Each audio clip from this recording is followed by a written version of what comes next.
पनीर पर अब 1 साल के लिए आधिकारिक रूप से जो है बैन कर दिया गया है। कुछ लोग हमारे साथ में मौजूद है, इनसे बात करना ऐसे में जरूरी हो जाता है। एनालॉग पनीर पे अब जो है बैन कर दिया गया है, किस तरीके से देखते हैं?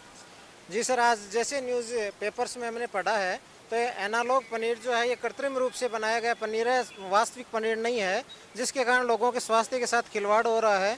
यद्यपि खाद्य विभाग और जो सरकारें हैं वो अपना काम कर रही हैं, तो इसके लिए लोगों को अधिक से अधिक जागरूक होने की ज़रूरत है। बाकी न्यूज़ पेपर्स में आज खूब इसके बारे में प्रचार प्रसार किया जा रहा है, तो लोग जागरूक होकर के इस प्रकार के कृत्रिम पनीर से बचें और जो वास्तविक पनीर है वही अपने स्वास्थ्य के लिए उपयोग में लें। क्या लगता है आपको, जहां पर छापेमारी की लगातार कार्रवाई की जा रही है, सरकारें अपना काम कर रही है, लोगों को भी जो है कहीं ना कहीं जागरूक होने की जरूरत है नकली असली में, या फिर रेट के अनुसार सस्ते के चक्कर में गलत अपने शरीर के साथ जो है धोखा ना करें? बिल्कुल, जनता को जागरूक होने की ज़रूरत है।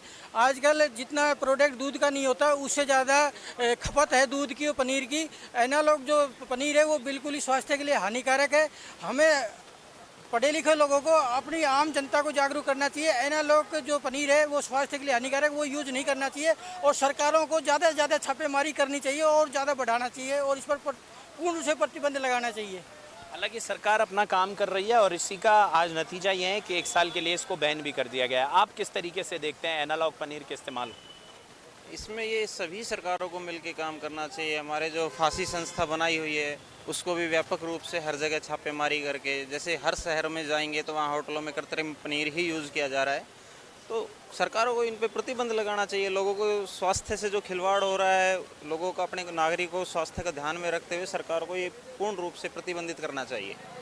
जी बिल्कुल, देखिए किस तरीके से जो है, हालांकि सरकारें अपना काम कर रही है, इसीलिए आज एनालॉग पनीर पर जो है प्रतिबंध लगाया गया है। जिस तरीके से बड़ी कार्रवाई राजस्थान प्रदेश में भी लगातार की जा रही है, छापेमारी की लगातार कार्रवाई की जा रही है, मगर ऐसे में लोगों का ये कहना है कि आमजन को, हर एक व्यक्ति को अपने स्तर पर भी जागरूक होना बेहद जरूरी है, ताकि हर एक गलत चीज उस तक और उसके परिवार तक जाने से वो खुद स्वयं रूप में अपने हिसाब से अपने लोगों तक पहुंचने से बच सके।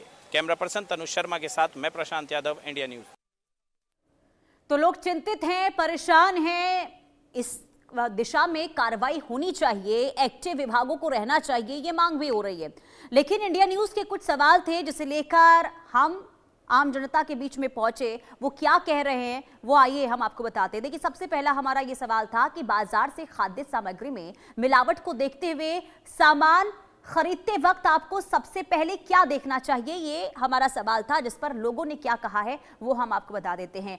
FSSAI लाइसेंस मार्क देखते हैं, ये 10% लोग कहते हैं। एक्सपायरी डेट और पैकेजिंग जांचते हैं, 53% लोग ये कहते हैं। ब्रांड और गुणवत्ता देखकर खरीदते हैं, ये 23% लोग कहते हैं।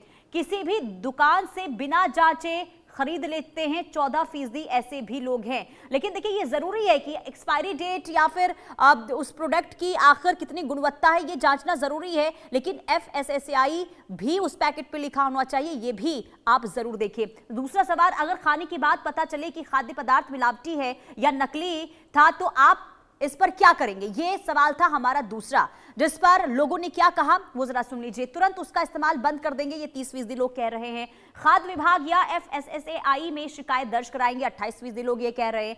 दूसरी दुकान से सामान खरीदेंगे लेकिन शिकायत नहीं करेंगे, ऐसे भी लोग होते हैं और इनकी तादाद 11% में थी। परिवार और अन्य लोगों को जागरूक करेंगे, 31% लोग ये भी कहते हैं। कुल मिलाकर देखिए, इस्तेमाल बंद करना, लेकिन जरूरी ये भी हो जाता है कि अगर किसी भी तरीके से आपको लग रहा है कि प्रोडक्ट सही नहीं है, एक्सपायरी है और एक्सपायरी प्रोडक्ट बेचे जा रहे, तो शिकायत करना भी बहुत ज्यादा जरूरी हो जाता है।